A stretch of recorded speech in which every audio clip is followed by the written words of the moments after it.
Ma intanto è importante non avessi fatto male, perché comunque avevamo già degli infortunati e quindi questa è una cosa importante. La squadra comunque si è espresso a buon livello contro un Treviso ben organizzato, con due giocatori importanti. Chiaro che nel primo tempo è stato tutto più difficile, perché comunque eravamo con gambe molto pesanti, però poi chiaramente anche le sostituzioni del Treviso, sono entrati ragazzi molto più giovani, abbiamo molte possibilità, però note secondo me importanti sono anche i nostri giovani, Menale, Coppola, tutti questi ragazzi che comunque si stanno inserendo grazie anche al merito dei nostri vecchi, che stanno contribuendo a questa crescita dei nostri giovani, e speriamo che tutto questo possa far sì che la squadra si compatti il più presto possibile in ottica campionato. Ecco, cosa manca adesso? Insomma, c'è molto da lavorare, siamo il 29 luglio, abbiamo 10 giorni sulle gambe,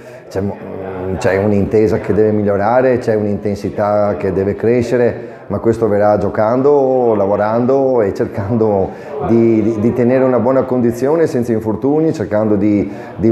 lavorare per la goccia continua di tutti i giorni che ci permetta di trovarci pronti quando sarà il momento. Ecco, al di là dei giovani che diceva prima, ci sono anche dei giocatori che si sono aggregati proprio durante il ritiro. Come li ha visti in questi primi giorni e anche oggi in campo? Dalla Vedova è un ottimo giocatore, già aveva fatto un ottimo campionato l'anno scorso in Serie D, poi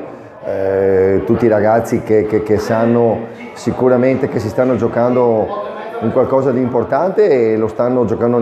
sfruttando nei migliori dei modi, perché non solo oggi hanno fatto vedere quello che valgono, ma soprattutto con Pordenone, con la SPAL, li hanno affrontati con grande personalità, e questo è un ottimo punto di partenza. Buonissime sensazioni, perché abbiamo fatto, a mio avviso, una buona partita. Dopo le due amichevoli SPAL e Pordenone, dove abbiamo lavorato molto sulla quantità a livello fisico, perché comunque abbiamo incontrato squadre di categoria superiore, oggi con il Treviso era anche giusto provare a muovere palla e avere un po' più possesso, diciamo. Ci siamo mossi bene, il primo tempo è finito sull'1-0,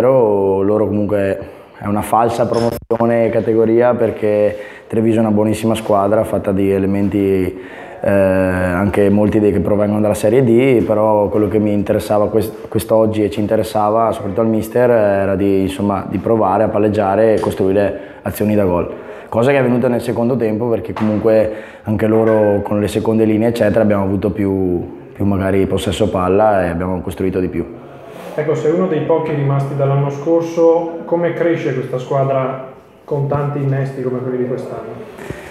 Ci vuole tempo, perché cambiando ovviamente quasi una squadra intera non è facile amalgamare subito bene le idee di gioco l'uno con l'altro, il mister ha bisogno del tempo, però quello che mi preme dire è che in ritiro abbiamo lavorato molto da squadra subito, che è la cosa fondamentale, far gruppo, sia giovani che vecchi sono integrati molto bene, e una volta che il gruppo diventa una squadra è molto più semplice lavorare e alla fine le idee di gioco si troveranno con il tempo.